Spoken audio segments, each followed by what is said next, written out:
but by deeds. They put up the machinery to help the campaign for me. I've seen billions being said, quoted. Somebody's talking about 13 billion shillings spent on the Raila campaign. I don't know in which world those guys live on, whether they know what a billion means. A billion shillings to do what? The money that was spent was the money that was necessary just to hire transport, to travel around. And we were not living luxuriously. We were eating whatever was given to us wherever we went to. And many other African countries were very generous. They provided us accommodation and so on. So, but the government gave what was required. The Ministry of Foreign Affairs was available 24/7. And the other government departments to make appointment for me to be able to meet the leadership across the continent. So I want to thank my brother very profusely for their support. And I also want to thank the other leaders across the continent, those who voted for us. There are those who stood with us to the last moment and voted. And if we had wanted, we would have completely stopped the elections, because they require 2/3 to be elected. And these leaders were ready to go with us to the end, and they would not have been able to get the 2/3. So I thank them. And I also thank those who voted against us, because in doing so they were exercising their democratic right. That's how democracy works. So we are not bitter at all.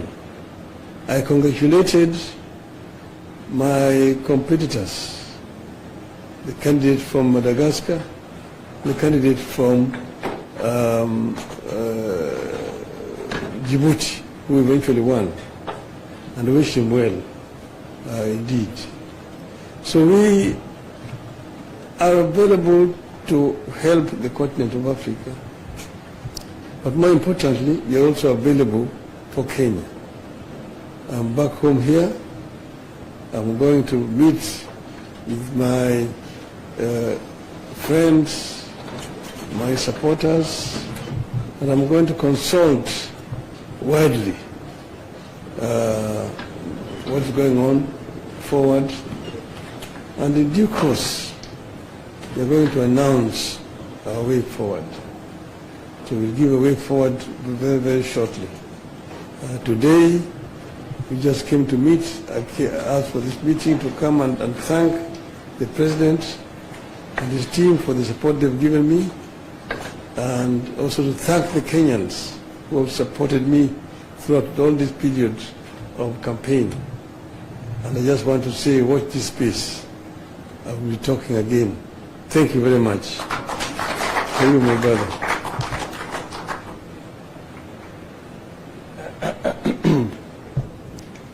Thank you very much, ladies and gentlemen. There are only two things that can happen to you. You can recover or you can die. If you recover, there's nothing to worry about. But if you die, there's also nothing to worry about. Because if you die as a Christian or as a Muslim, you have only two places to go to. Either you go to heaven or you go to hell. So if you go to heaven, there is nothing to worry about. You enjoy. But if you go to hell, you should not worry. Why? Because you're going to meet so many of your friends there that you'll take a lot of time greeting them and wishing them well, that you will not have time to worry about. So I told them that, look, if we win in Addis, we will have succeeded. But if we don't win, if we lose have succeeded. Because we'll have other jobs to do. We'll come back home and do other things. So we have succeeded, because we will now come back home to join you people here, back home. So I am very grateful to be back home. I want to thank again my brother, younger brother, President William Ruto, who stood by me. He never asked me to run. I announced myself that I was going to run for this position of chair of African Union Commission. And he only came after I made the announcement to say that he was supporting my candidature. And he did support my candidature not just by words, but by deeds. He put up the machinery to help the campaign for me. I've seen billions being said, quoted, somebody's talking about 13 billion shillings spent on the Raila campaign. I don't know in which world those guys live on, whether they know what a billion means. A billion shillings to do what? The money that was spent was the money that was necessary just to hire transport, to travel around. And we were not living luxuriously. We were eating whatever was. Yes, Raila Molodinga, when he was addressing the press yesterday, and after he lost the Africa Union chairmanship, and of course he was vying there, but he lost. Kenyans, as they are known, then Kenyans, they are all known that at the end of the day, they have to get a topic to talk about. So Kenyans, they started saying that Raila should just come back and join the politics. Raila should just come back and become the future opposition leader in this country. So we have in this speculation on what is the next move of Raila Molodinga. Is it true that Raila has joined the government automatically? Is it true that this is going to be the broad-based government up to 2032? Because if at any point Ruto wins in 2027, because a lot of leaders are still culminating on winning the 2027 general election, so that they can make William Ruto the first president to serve for only one term, and that is the only thing that will make broad-based government not to exist. Broad-based government was formed after some of the ODM members joined the government after the Gen Z protests, and the broad-based government has really done a good job. Of course, you have seen the country trying to stabilize, but still it's shaky. So we want to know what will happen if Raila joins the government, because there are some rumors, as you heard the Nandi senator, what he was saying. He said that they might establish one of prime minister, and that is Raila Molodinga. So broad-based government taking us to the prime minister, and also Kithure Kindiki future is not being determined in this government, because in 2027 they might join together. Ruto and Raila, they might join together in 2027, so that they can try to bring Kenyans together. Because it's like now, will Raila Odinga has accepted that I cannot be the president of this country. You remember in 2018, 2019, 2020, 2021, the current president was saying that huyu mzee wa kitendawili hawatawezana na mimi. Even during the elections alisema hatawezana na mimi mzee wa kitendawili. But at the end of the day, we saw Ruto won. and now he is the president. He's trying to bring him together. He bringing those key members, the likes of Raila Odinga. The only person who has declined this government is Kalonzo, because Kalonzo was also been has been offered some of the top positions in the government, but he has not accepted them.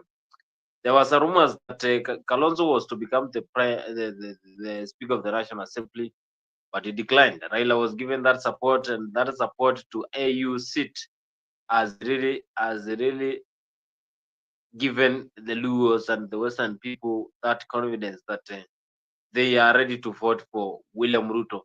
Opiyo Wandayi is one of the leaders in the broad-based government, and he's saying that now they are ready to work with the government.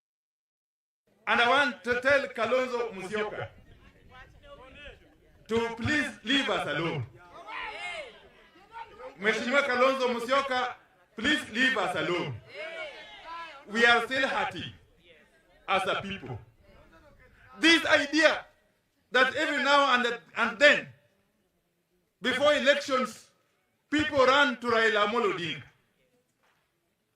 That he is a good man, he must save Kenya, he must fight for Kenya, and when the time comes for elections, they sabotage him.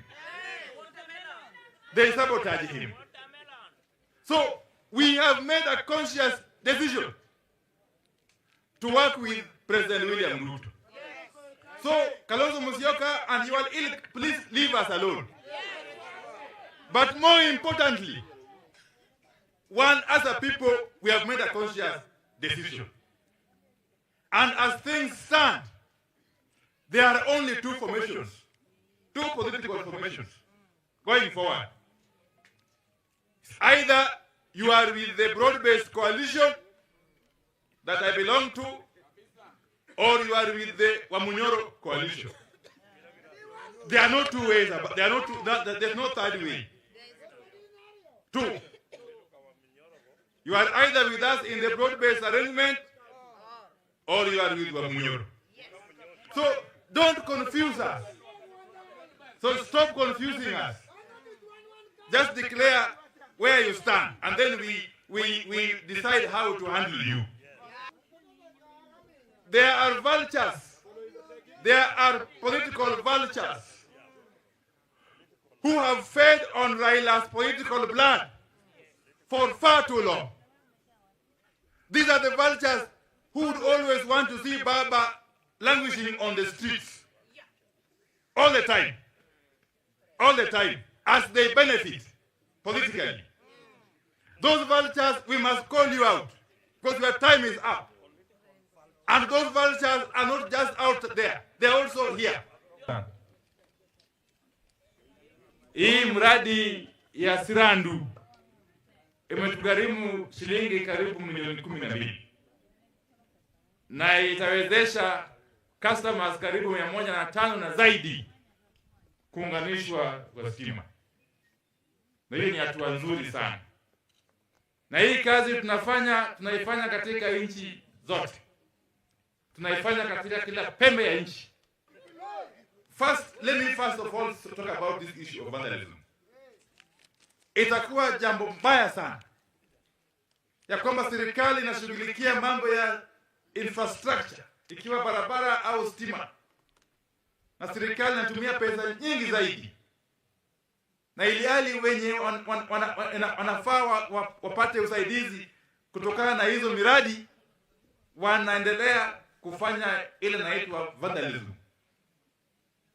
yani kung'oa au kuiba vifaa ambavyo zimewekwa tayari na serikali, kuharibu. Kwa mfano, hii mambo ya stima tumeshuhudia mambo mbaya sana hapa Siaya County. And anybody getting or engaging in matters vandalism of critical infrastructure such as electricity lines and transformers must be dealt with ruthlessly in accordance with the law. And the police should help us here, please. The police and the national government administration officers, please. These people who are doing vandalism of this electricity infrastructure are not coming from heaven. They are people who live amongst us here. Seriously. And we must call them out. We must identify them, apprehend them, and hand them over to the police to deal with them according to the law. Otherwise, you will demoralize the government. You will demoralize us. And resources are scarce. Resources are not enough. Sisi kama national government tukishafanya juhudi na tukaleta stima katika vijijini, hasa stima ya street light. Street lights ni very important resources, kwa sababu street lights zikiwepo, wananchi wetu hasa wanawake wanaweza kuwa na nafasi ya kufanya biashara mpaka usiku, si ndio? Hata mambo ya security inaweza kuwa improved, enhanced. Na kwa wakati huu jukumu ya kulipa bili ya street lights iko kwa county governments. Kwa hivyo tunasihi county governments wajitahidi waweke pesa kando kwa budget. Waweke pesa, watenge pesa ili wawe wakilipa bills za street lights, ndio zisikufe vile zinavyokufa zaidi. Hugh and I, that is the cabinet secretary and for energy, and of course he is one of the broad-based government leaders who joined the government so that they can represent the Kenya's grievances over there. And he has been actively supporting the government. And he's saying that Kalonzo Musyoka leave us alone. That is ODM.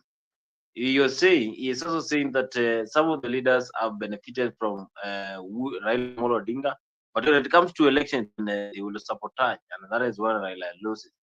So he is saying that Kalonzo Musyoka and other leaders who are betraying the party, they should leave immediately. They should stop what they are doing, and they were not created. That is a funny statement I had, that they were not created to always be in opposition, but they are aware that some of the leaders, they just join the opposition so that they can get their fame, or they are doing some of the things. But of course, this is the Opio and I. Someone you expect that is going to defend the country. These are the likes of John Buddy, Opio and I, Hassan Joe. They are the leaders who were very strong and firm with their decisions during the 2021, 2022 campaigns. What is the future of ODM? Because ODM seems to already have been absorbed by the Kenya Kwanza government. Because now, if the likes of Junet Mohamed and now Raila joins the government completely, so what is the future? Because you saw the other day, even Gladys Wanga, when she was speaking, she's saying that they are happy into the parliament. They are saying that they are already into the government and they are not going to keep off from the government. So those are the kind of things that are having a lot of questions in this country. So if Opionda is telling Kalonzo Musyoka to keep off from the ODM, because he's saying that Kalonzo, but I don't think whether Kalonzo always benefit from ODM, because he has been supporting the ODM for a long time. Now it is high time now Raila joins Kalonzo and supports him, because if they are not going to form a strong union, and of course this union is going to be formed by those who are opposing the government. So if Raila has already joined the government, so who do you think is going to join Kalonzo Musyoka? Today I was also following a conversation between Martha Karua, and also how she spoke about Raila joining the government. A lot of questions are being asked on what is the future of ODM, and why do you think that Raila is so calm when it comes to William Ruto? Is it because that he was given that support, or by 2026 we are going to get, or a few weeks, as Jeremiah said, that we might get someone who is totally different? But we are just asking, what is the future of ODM? ODM, future Ganigan. Join us through the comment section there. Share your ideas, share your views, and also we shall be reading them here live. Opio and I telling Kalonzo Musyoka, leave us alone. What does that mean? I said that they have already dumped Kalonzo Musyoka for 2027. Kalonzo has not even told us on who is going to be his running mate. Maybe they are going to join with Raila Amolo Odinga, because if I believe if he joins Kalonzo joins Raila, then it's going to be a perfect combination, and maybe they can win the 2027 general elections. The Gen Z are going to vote. That is something that I know. Gen Z watakuwa kwa debe 2027. Gen Z wako kwa debe. Ya pili, nikienda kumalizia, sisi kama chama cha ODM, kazi yetu kuu, the reason for formation of any political party ni sisi tutafute uongozi wa nchi. We must capture power. Hiyo ndio kazi yetu kuu. Wewe ukifanya kazi pale mashinani, ndio tuchukue ushukani wa uongozi wa nchi. Kwa hivyo sahihi tunajitayarisha vilivyo. We are preparing ourselves to capture power come 2027. Na njia ya kwenda kwa power ni njia mingi. Tutafuata njia yoyote ya haki na iko katika sheria ya kisheria tufike katika power come 2027. Sijui kama nyinyi mko na imani kabisa. Mko na imani? Wale wako na imani kwamba tutafute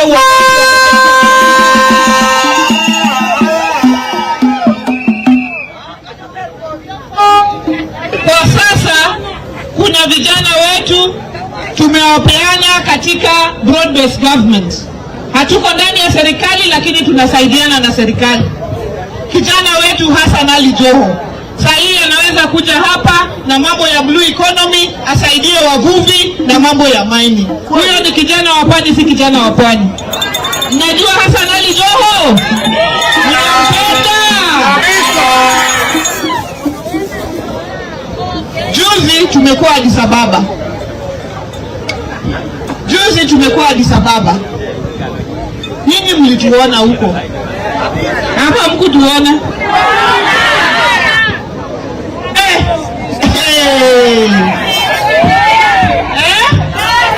Wacha niwaambie, tulipigwa na kitu inaitwa butwa. Inaitwa nini? Tulipigwa na butwa. Vile tuliona vile results ilikuja, na tulishtuka sana. Lakini ile ambayo ilitupea nguvu alikuwa ni baba, vile alikuwa mkakamavu na akawa na nguvu zaidi kutushinda. Akatushikilia. Huyu mama Mishi nakwambia ni vile watu hawakujua huko, huyu ni mjumbe, huyu ni governor, huyu ni nani. Tulipatwa kwa stage tunaona hii. Hakujua sisi ni nani. Baba ndio alitushikilia akasema msiwe na wasiwasi. Kila jambo, every dark cloud has a silver lining. Kila jambo ambayo inakaa kama iko na giza itakuwa na shining star. Sisi tunamgoja baba arejee, alafu tujiunge pamoja tuone ile direction tutachukua.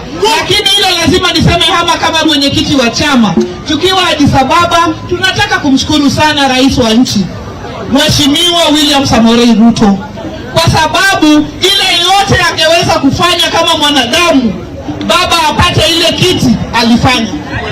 Baba mwenyewe alisimama akatuambia amesapotiwa 100% na Mheshimiwa William Ruto na serikali yake. Kwa hivyo sisi lazima tutoe shukrani. Na wale vultures, sisi tukiwa pale tunalia kwa street, tunaangalia simu, tukaona kuna pande za hii nchi ambayo watu wanashangilia, wanacheka, wanabeba miguu juu, wanapiga makofi. Tukasema sawa tu, tumeona marafiki wetu ni kina nani, na ipo siku. Ipo nini? Ipo siku. Ipo nini? Ipo siku. Sisi pia tutakuwa pale na hatutazungumza sahihi, lakini hapa mbele tutazungumza na dunia itasikia vile tutasema. Asanteni sana wanaodi.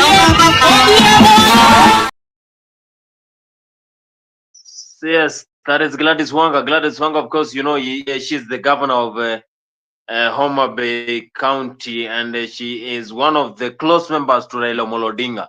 And she's saying that they are already aware that Raila was supported by Ruto. So what does that mean? It means that they are going to support William Ruto in 2027. Amidst Kenyans complaining that this government is not working, amidst Kenyans, of course, complaining a lot. But now we're having contrary. This is controversial. We're having leaders from every part of this country, and especially where we're having a lot of critics. Someone is saying that we are not born to always stay in the opposition. You know, the other day when Junet Mohammed was saying that mdomo yangu ni yangu. Now the next step is that you remember that time when Junet Mohammed was saying that my mouth is mouth, my politics is my politics. So whatever he is going to say, then it should not bother Kenyans. That was when the president was launching some of the projects over there, and now we are having issues now being raised nowadays the 2022 general elections. Now we're having the leaders from ODM after what was done there through the support of William Ruto to the Raila Amolo Odinga during the AU seat. Then they have already diverted their attentions to supporting the current government, which is Kenya Kwanza government.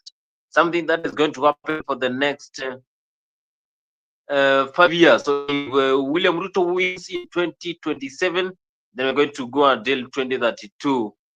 And that is when we're going to get a new leader. Not unless the Gen Z, they are going to unveil their leader. Gen Z are going to give us someone who is going to compete in 2027.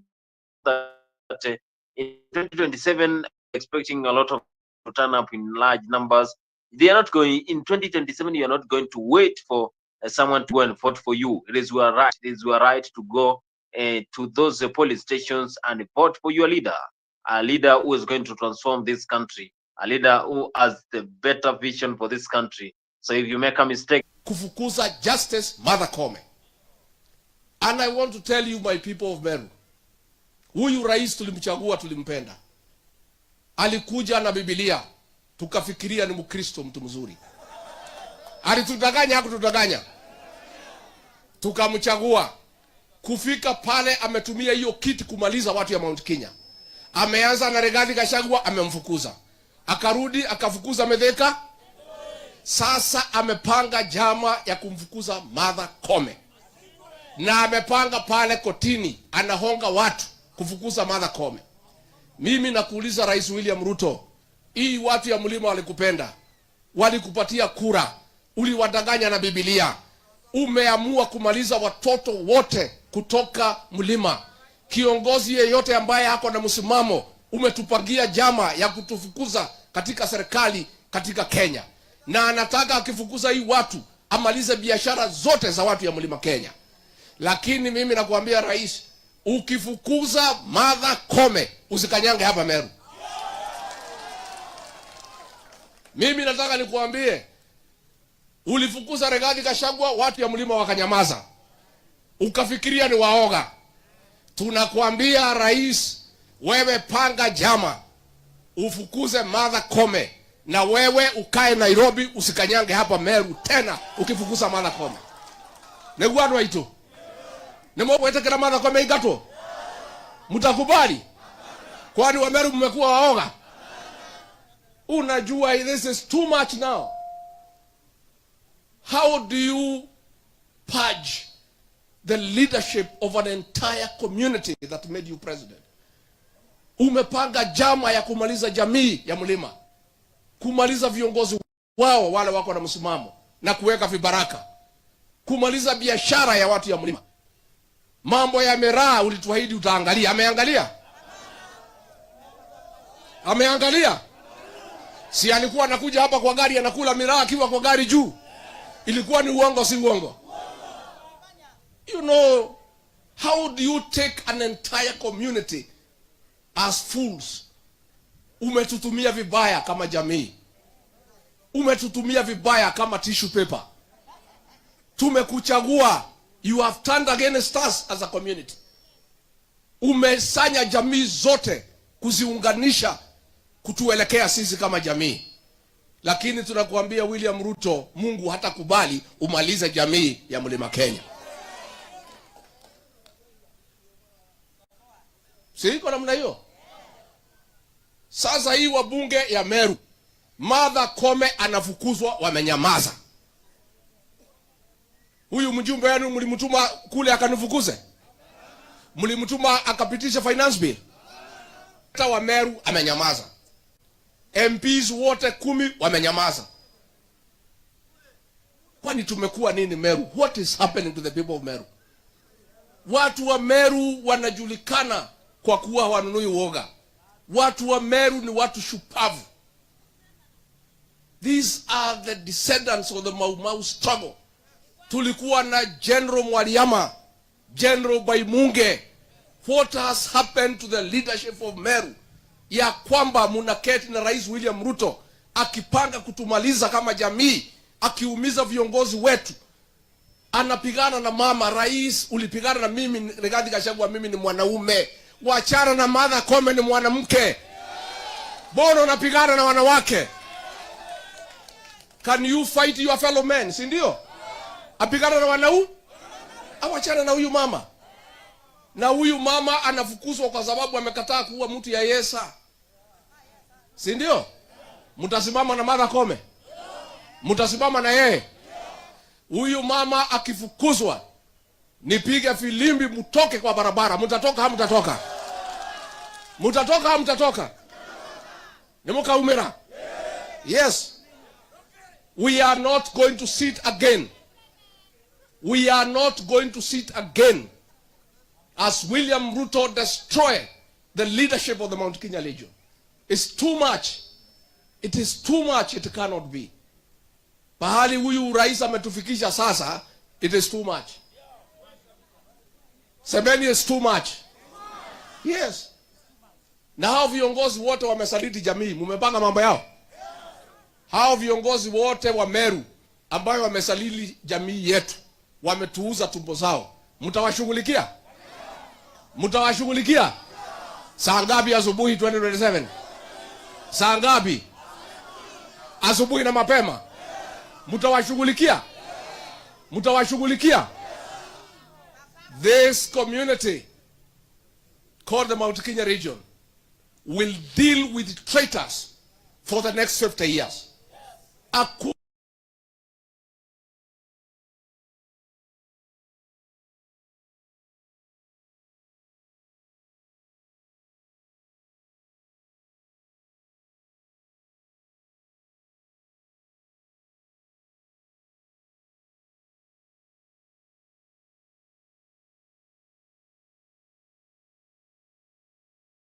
We, Gachagua breathing fire, saying that if the president is going to attack Martha Koome, because he is saying that Koome has rejected to be a yes sir, yes sir, yes sir, and that is why they are trying to make sure Koome is out of the government. Gachagua is saying that is telling Meru people directly that if William Ruto, that is the president, is going to remove Martha Koome from the office as the CJ, then he is going to raise alarm, and he is advising the Meru people to come out in large numbers so that they can defend impeachment of Martha Koome. He is saying that the president has humiliated a lot of people, and he is talking without fear. And he is also naming the president directly, that the president William Ruto, Gachagua, after when he was impeached, you remember the impeachment, now he is roaring. I think this is something that is giving tension to president, because Gachagua has been so firm when it comes to making decisions and also trying to influence the mountain as the fight for the Mount Kenya starts. And we having a lot of leaders. We saw Martha Karua today. We saw other leaders trying to stand as they are fighting for the kingship of Mount Kenya.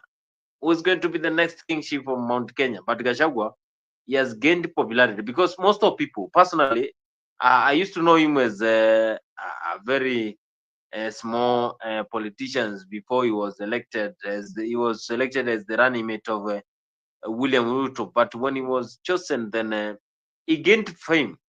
I think William Ruto might have seen that he impeached Gachagua, but maybe he gave him that direct opening for being the president of the Republic of Kenya, because a lot of people nowadays know Gachagua and they know him as the honest man from the region. So if at any point,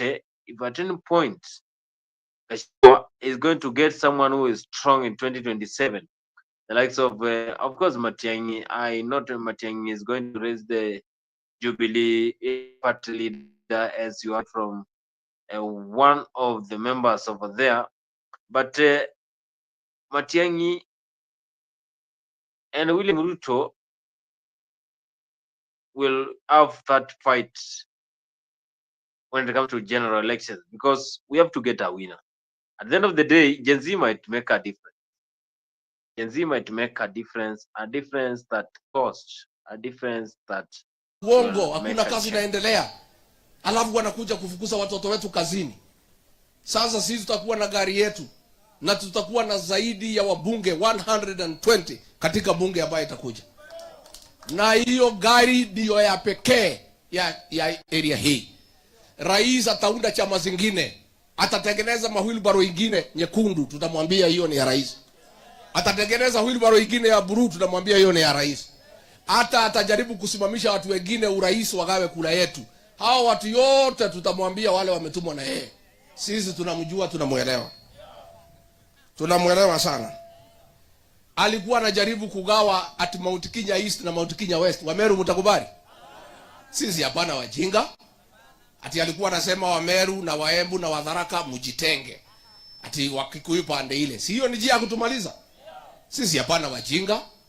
Sisi ni watu werevu. Siku tulikubali kugawanywa wakati ya Kibaki na Matiba, tulipotea hatukupotea? Hatuwezi rudia hiyo makosa. Sisi tutakaa kama one united mountain na hakuna mtu ambaye atagawa sisi. Kwa sababu tukikubali kugawanywa tutakuwa tumepotea. Kwa hivyo kwa chama yetu wale MCAs wote nimeona hapa muingie, tutakuwa na free and fair nomination. Si ndio? Huyu Dr. Laibuni na wengine waingie pia kwa chama. Alafu nyinyi wenyewe mtanipatia mtu mmoja yule ambaye tutakuja kupigia kampeni. Si iko namna hiyo? Hata Maoka Maore nimwambia ikia kwa gari yetu. Pana kama msituni, si ndio? Kwa sababu sasa lazima tujipange vizuri. Na tujipange na ile njia ambayo inatakikana. Kwa hivyo mimi watu ya Igebe North, mimi ni mtoto wenu. Na mimi niko hapa. Na hakuna mtu anaweza kunitoa hapa. Si ndio? Si ndio? Si mimi nilikuwa hapa kupigia William Ruto campaign. Mliniona hamu kuniona? Si nilimwambia ni mtu mzuri? Nikija nimwambie ni muongo, si mtaniamini? Yes. Kwa hivyo mkae vizuri na mjipange vizuri. Na hii shida itaisha. Msijali, ni mwaka tu mbili. Tutagaika tu, shida ni mingi. Alituambia ataweka pesa kwa mfuko. Ile kidogo tulikuwa naye akatoa. Alitoa hakutoa? Sasa na hii mtu alitudanganya. Hata sisi hata mimi saa ingine naona haya. Lakini mimi najipea nguvu, nasema mimi Rigathi Gachagua ni mtu ya kawaida. Nilidanganywa na William Ruto. Lakini kama alidanganya mabishop na mareverend na mapasta, watu wamemwagiliwa mafuta, Rigathi Gachagua ni nani? Si tulidanganywa sisi sote? Watu wangapi walidanganywa na William Ruto? Sasa wewe uongo wako tumejua. Tumekujua uongo yako. Kesho jioni nitakuwa pale KTN, muangalie, nitasema maneno. Ndio Wakenya wengine pia wanisikize, kwa sababu siku ile niliongea na kilugha. Nitaongea ndio tutoe mwelekeo vile tutakaa, vile tutapanga nchi yetu kwa ile njia ambaye itatakikana. Kwa hivyo mimi nimefurahi sana. Mnataka kuona bibi yangu Pastor Dorcas? Mnataka kumuona? Amwambie jambo. Kuja pastor usalimie hawa.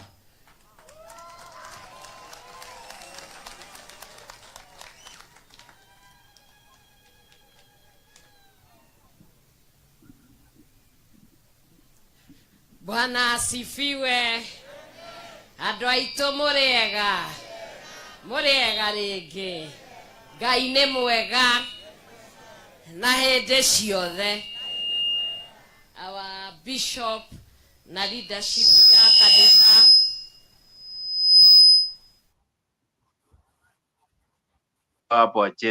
He's making a lot of headliners over there.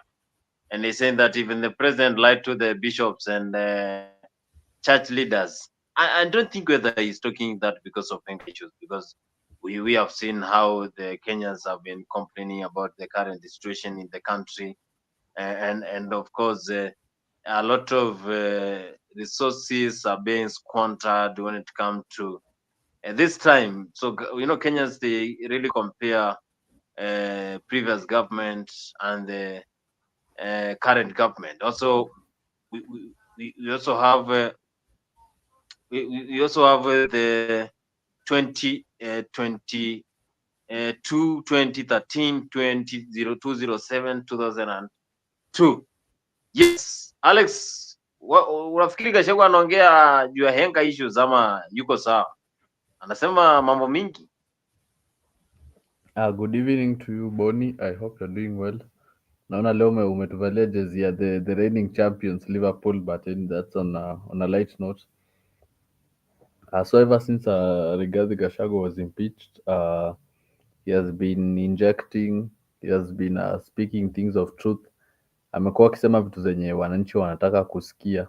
We want to hear things that are happening and we have to call them out.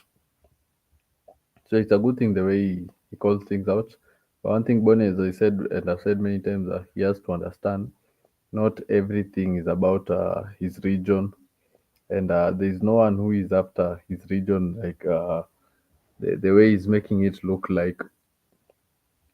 Because the challenges that are being faced there, the challenges that are happening there are happening across many regions of the country.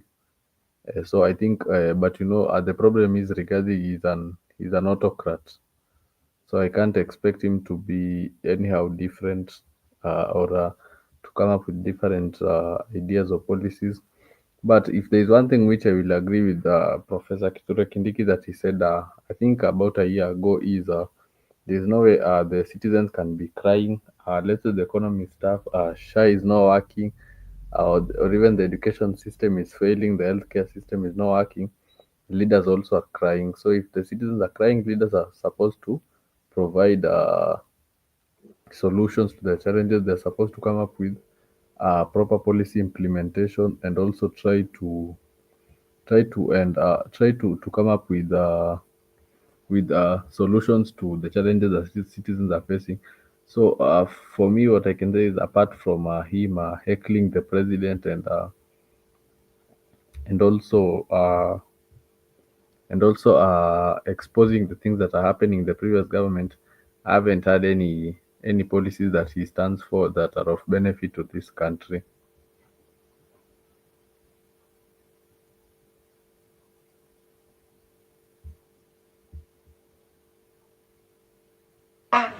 Anawaambianga nyinyi mwende mregister mambo ya Taifa Care, mregister Taifa Care. Mimi mlisikia juzi wakati rais alikuwa pale na akasema ati, nikamwambia watu ambao unakaa nao hawa wote wanakudanganya, anilipe mimi nikuwe advisor wake na anilipe pesa mzuri, kwa sababu nikimwadvise anaweza change hii ya Kenya. Nikamwambia hiyo SHA ni scam, haifanyi kazi. Hakusikia, naambia ukweli. Sasa juzi wakati tulikuwa kule Naivasha kwa bunge, nikasimama nikaambia lazima tutoe hii SHA, turudishe ile NHIF, kwa sababu hii SHA imechukuliwa na cartels ambao wana benefit na hiyo mambo yenye SHA hii. Hawakusikia. Jana ndio umesikia zile private hospitals zimesema zinaenda kususpend services, the healthcare services are over kwa sababu hawajalipwa over 30 billion. Ndio mimi nataka niulize wabunge na niulize wabunge wa ODM. Mmekuwa mkikula na serikali, mmekuwa mkitembea pamoja, mmekuja na project ya AUC. Kumbe walikuwa wanawadanganya wanawadanganya, wanaenda wanachoma huko, wanakuja wanaanza kuambia ati baba, congratulations for winning, na wamechoma kupitia ile fact, hiyo maneno ambayo waliongea na vita za DRC na ile maneno wakakosana huko, wakamdanganya. Sasa saa hii wanataka kurudi kwa mwananchi. Nataka niulize ODM na Raila, kabla mkuje kuanza kuongea na wananchi, muende tushikane pamoja, tutoe ile SHA, ili ya kwamba watu, kwa sababu SHA ishachukuliwa na cartels and it will not work, turudishe into NHIF system to improve where it is necessary and so that watu wetu wapate matibabu. Sio vitu ya kudanganya wa Kenya ati health care, taifa care, to register. Una register nini na ifanyi kazi? Si ndio? So hayo maneno lazima yasikike. Yeah. Alex, he's saying that the government projects that they are being implemented, they affect. That is, I mean, this what we are seeing, the broad-based government joining the government. Yeah, so of course, the broad-based, now we are having the broad-based and of course the ODM leaders, they are saying now we are going to have Kenya Kwanza for the next 10 years. Does it mean that they are trying to hide and seek games? What do you see about the future of Kenya generally? Because now if the share is not working, and the major economy, we have the major sectors in the country: health, economy, and of course transport. Of course we have security. Those are major dockets. If they are not into good condition, then Kenyans will cry. I see Bonnie. We can say many things about Salasia, but one thing about him, Bonnie, which I love about him, is the way he's not afraid to speak his mind and to call things the way they are. And as he has said before, Bonnie, if we are to speak truthfully, Bonnie, the social health authority is not working, and little is known about it up to now, even from the journalists, from the healthcare experts, and so on. So, can we revert back to NHIF? I don't know whether we can do that, because people have already started registering for SHA. Sorry for that. People have started registering for the social health authority, and the transition from social health authority to the transition from NHIF to SHA was not a smooth one, because the people who had paid money for NHIF will be raising questions like, where is the accountability of the money which they were paying for the NHIF gone? And right now we have social health authority, and but it's not paying enough money to cater for the health needs, because recently we saw a child who died because SHA paid for him, I think, 23,000. He had a pending bill of 1.6 million. So the ideas which the president had for the SHA,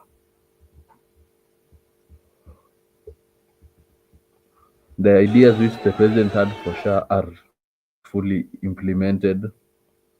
So that means they have to still go back to the drawing board and implement those the SHA policies well, because he said that it's supposed to pay for, I think, almost 100% for your medical bill, and from the looks of things, it's not happening, and many citizens around the country have complained about the social health authority.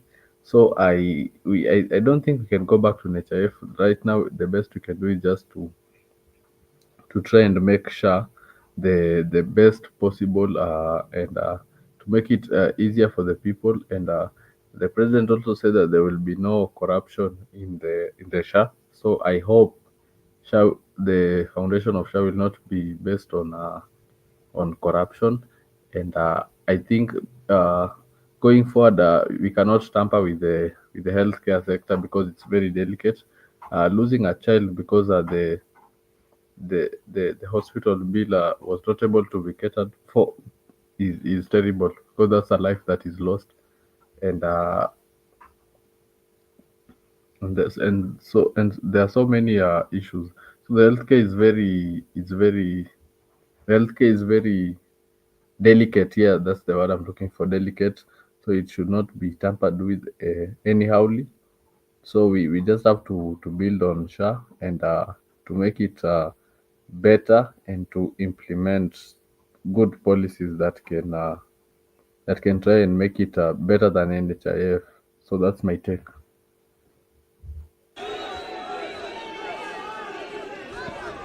Haya, asanteni jamani. Watu wa Likoni mupo?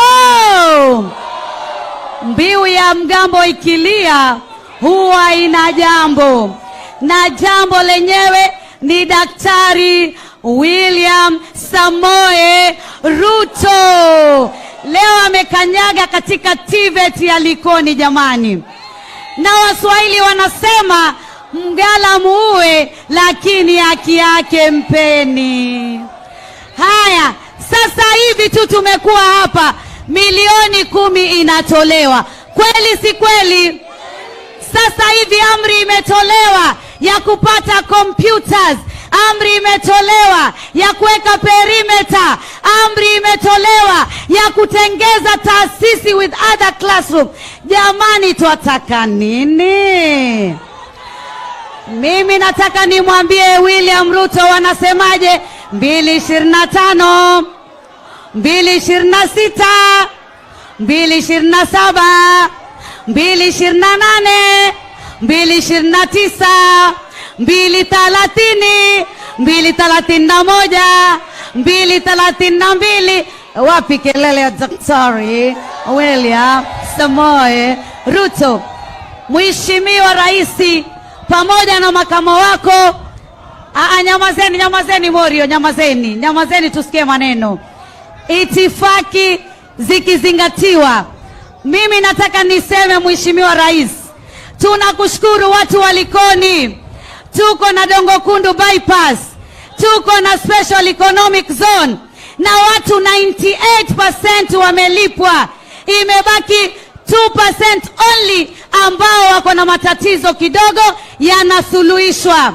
Watoto pia tumepatiwa kupitia KPA, wanasoma skills hapa katika hii taasisi na taasisi zingine za kiserikali.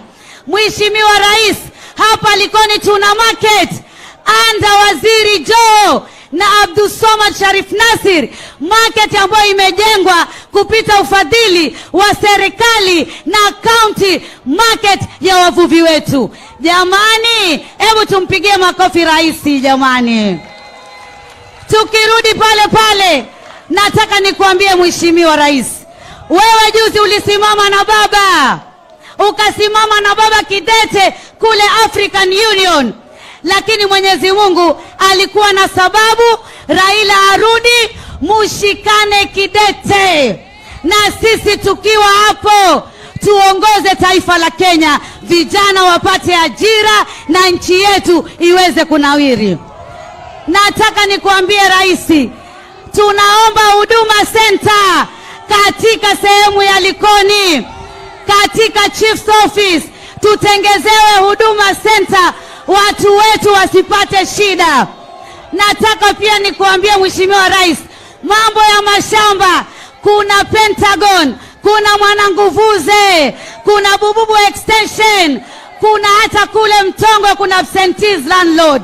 Ile pesa umetoa, unasema mpaka 10 billion utatoa uskotwa. Sisi tunakushukuru na tutakuwa na wewe sako kwa bako Mheshimiwa Rais. Na mimi jamani niseme, wakati wa handshake ile ya taifa la nyuma, hatukupewa wizara, hatukupewa ma-PS, lakini wakati wa Ruto tumepata mawizara. Tumempata Ali Hassan Joho, tumepata John Bandi, tumepata Opiyo Wandayi, tumepata Anthony General, na sasa tutapata ma-permanent secretary ambao wataekwa na serikali ya William Samoei Ruto. Jamani, anayekunyegeza mnyegeze, kwani nyege ni kunyegezana. Na kama ni Ruto umefanya na unaendelea kutenda, na sisi tunakubali mambo yako. Juzi na jana, rais, umeleta ajira za kule ughaibuni na vijana wanapata ajira, wanaenda kule. Rais, na kuomba kazi mambo ya NYS. Juzi watoto 6 peke yake ndio walichaguliwa hapa Likoni, na tuliambiwa nafasi zetu ni 30. Kwa hivyo Mheshimiwa Rais, tunaomba hizi nafasi nyingine zilizobaki tuweze kuzipata, watu wa Likoni waweze kupata ajira. Jengine Mheshimiwa Rais, appointment za kiserikali. Tunaomba hata sisi watu wa Likoni tuweze kufikiriwa katika hizi appointment. Jambo jingine nyeti ni mambo ya Mtongwe Ferry, kivuko cha Mtongwe Ferry. Mwenye nyenge ni kunyengezana. Uwi. Imeenda. Hakuna vile tutapata rais mwingine, ni kama William Ruto atarudi tu pale 2027. Ukiangalia wale wako pale katika huo mkutano pale ni viongozi ambao wangebadilisha Kenya. Nasikia vile anaongea ni kama sasa ile broad based government peke yake tu ilibadilisha kila kitu. Sasa wakakuja wakapatiwa support ya Raila, hiyo yote ni sasa maybe majenzi wataleta rais mwingine.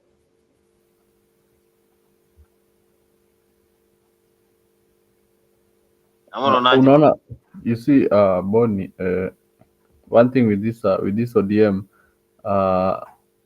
people should understand is ODM is the party that is pro people when they're in the opposition. When they're in the opposition, they are very, very objective in tackling the issues that citizens are facing, and they really destroy the government when they're in opposition. They stand with the people. That's why you see even the people from Mount Kenya were very happy when Baba lost the AUC candidacy, the chairmanship. So they say so that he can come and fight for their rights, because that's how they see him.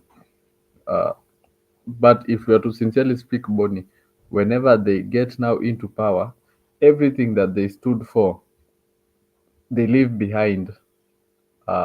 That's why I always say, Bonnie, like there's no difference between KK and ODM or even Azimio, because even the people who support them don't know the policies that they stand for.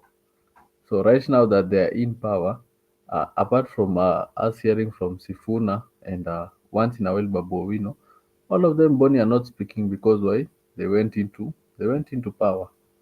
So but there's some issues zenye zinafanya Ruto arudi in 2027. One of them is this platform called X. On X, you see, Bonnie, there is a lot of cancel culture. Whenever a candidate is fronted, they always quick to shun him and say something.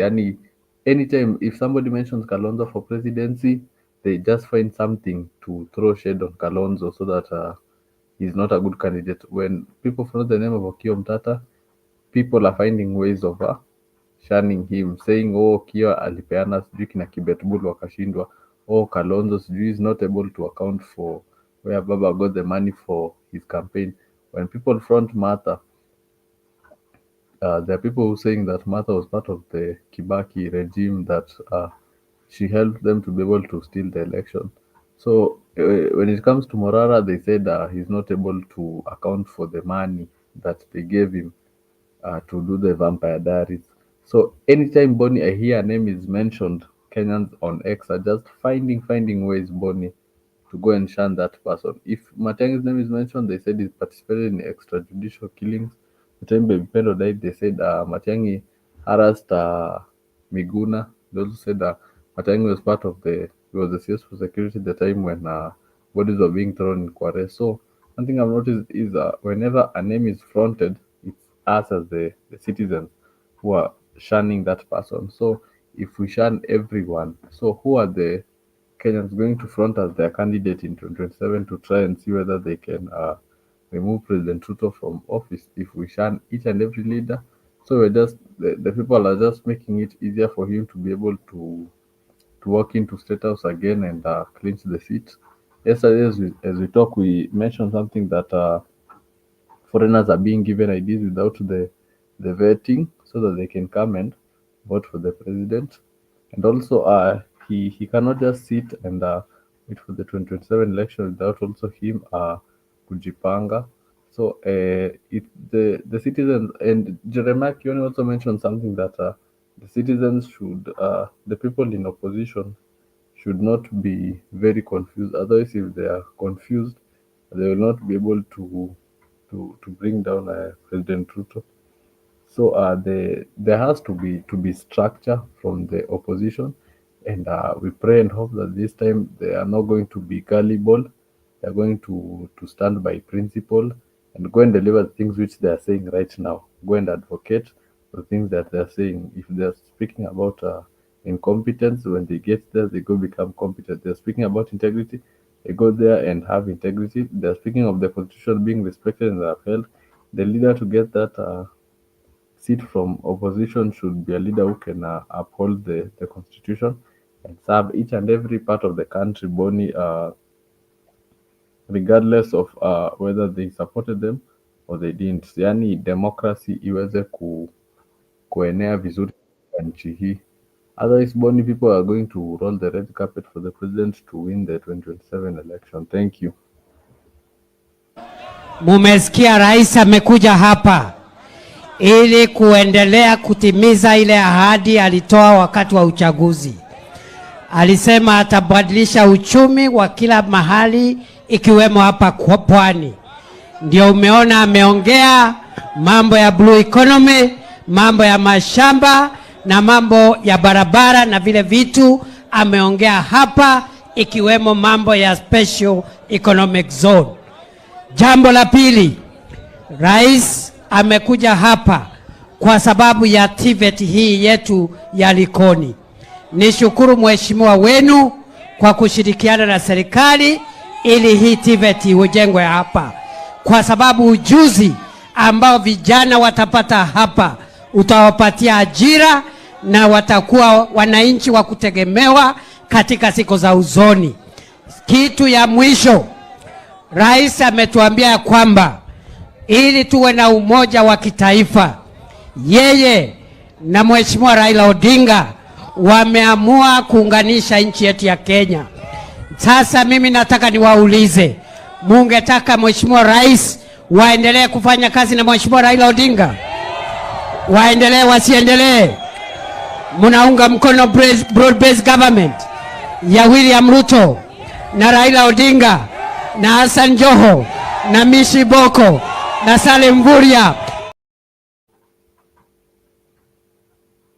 Broad-based government for the next 10 years. Of course, today we are having the Premier League actions. We're seeing Chelsea against Southampton. Of course, Chelsea, they are going to be defeated by Southampton. We're seeing a lot of teams. We also have Copa del Rey semi-final, Atletico Madrid versus Barcelona. Hiyo game ya Atletico naionaje na Barcelona? I think Barcelona performs well in the big matches, and the small teams that zinawaletea tashwishi. So for me, I'll go for a Barcelona win. I think right now they're a bit better than the last time they played Atletico. So mimi naweza sema 2-1 Barcelona. Barcelona win, and the Southampton to win, Castle to win. Those are the teams that are playing today. So this is Afrique 24. Of course, we meet here same place, same time as we discuss some of the top discussions here every day from 10 p.m. That is East African time.